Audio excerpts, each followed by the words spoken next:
pernah ngalamin jerawat? Nah, kali ini mari kita bahas bareng-bareng tentang acne vulgaris pada remaja, terutama pada remaja yang baru memasuki fase pubertas. Tema kali ini yaitu Bye-Bye Jerawat, kenali dan atasi acne vulgaris pada remaja.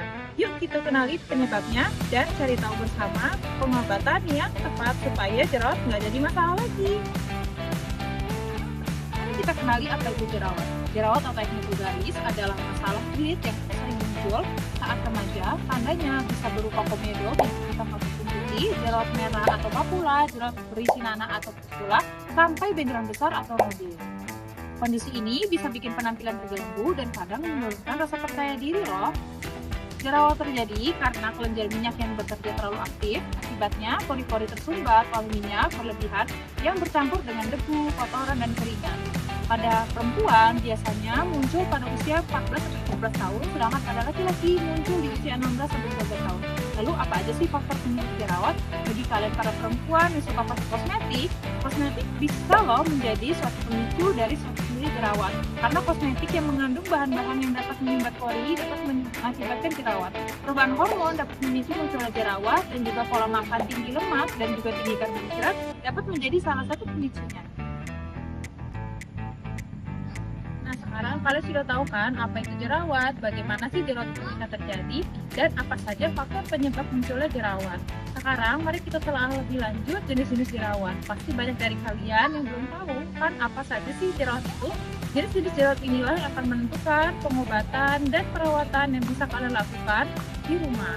Jadi jerawat itu ada dua jenis teman-teman, yaitu jerawat non inflamasi atau tanpa peradangan dan jerawat inflamasi atau dengan peradangan. Jerawat non inflamasi sendiri atau tanpa peradangan disebut sebagai jerawat komedonal dan terdiri dari dua jenis, yaitu komedo tertutup atau lebih dikenal dengan whiteheads dan komedo terbuka atau blackheads. Selain jerawat non inflamasi, ada juga jerawat inflamasi atau dengan peradangan seperti papula yaitu jerawat yang merah dan meradang, dan pustula yaitu jerawat yang berisi nanah, dan nodul yaitu jerawat dengan bentuk benjolan besar dan dalam, biasanya disebut juga sebagai jerawat batu. Nah, sekarang kalian sudah bisa mengenali jenis-jenis jerawat apa yang sedang kalian deritakan. Di sini aku kasih tahu pengobatan apa aja sih yang sebaiknya kalian lakukan sesuai dengan jenis jerawat kalian, supaya kalian bisa lebih lagi. Kalau kalian punya jerawat tipe komedonal, ini obat yang dapat mengupas sel kulit mati yang dapat menyumbat pori. Contoh obatnya yaitu seperti obat salep atau krim, bisa menggunakan retinoid seperti ada kalenor, gel. Retinoid oles dipilih karena dianggap aman, efektif, dan juga ekonomis untuk mengobati jerawat dan jadi langkah pertama pengobatan jerawat yang belum parah. Gunakannya cukup satu kali sehari saja ya teman-teman. Dua, kombinasi adapalin dan juga benzoyl peroksid juga bisa digunakan ya teman-teman. Biasanya untuk mempercepat efektivitas kerja, namun penggunaan adapalin saja sudah sangat cukup.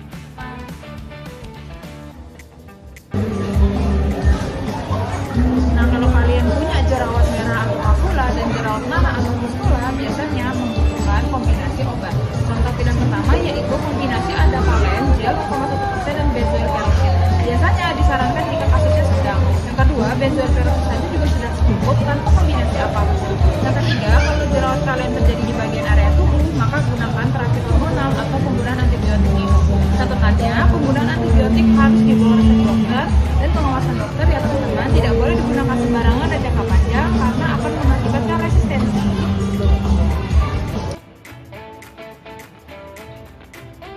Jerawat nodul atau jerawat besar dalam dan biasa juga disebut dengan jerawat batu, pilihan obatnya yaitu obat minum seperti isotretinoin minum dengan dosis 0,5 sampai 2 mg per kilogram per hari, dengan catatan bahwa obat ini harus dengan pengawasan dokter dan tidak boleh sembarangan ya, karena obat ini punya efek samping yang sangat serius dibandingkan penggunaan obat. Sini tips perawatan jerawat sehari-hari tanpa menggunakan obat.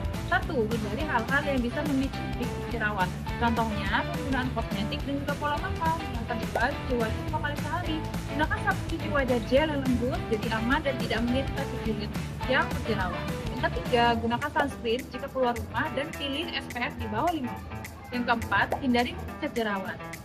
Nah, itu tadi penjelasan singkat mengenai jerawat. Intinya, jerawat atau acne vulgaris adalah masalah kulit yang sering muncul saat remaja. Kondisi ini bisa bikin penampilan terganggu dan kadang menurunkan rasa percaya diri. Penggunaan kosmetik dan gaya hidup bisa menjadi suatu pemicu utamanya. Jerawat juga terbagi menjadi jerawat komedonal, jerawat merah atau pabur, jerawat nanah atau pustula, dan jerawat batu atau nodul. Dari penjelasan tadi, sekarang kalian sudah paham kan bagaimana memilih pengobatan yang baik sesuai dengan jenis kulit jerawat kalian dan bagaimana merawat kulit agar terhindar dari jerawat. Jangan sepelekan jerawat ya teman-teman. Merawat kulit sejak dini dan mencegah acne vulgaris itu penting banget supaya kita tetap percaya diri dan kulit tetap sehat. Ingat, kulit yang dirawat dengan baik akan jadi investasi jangka panjang untuk penampilan dan kesehatan kita. Jadi, yuk mulai peduli dari sekarang karena kulit sehat adalah kunci percaya diri.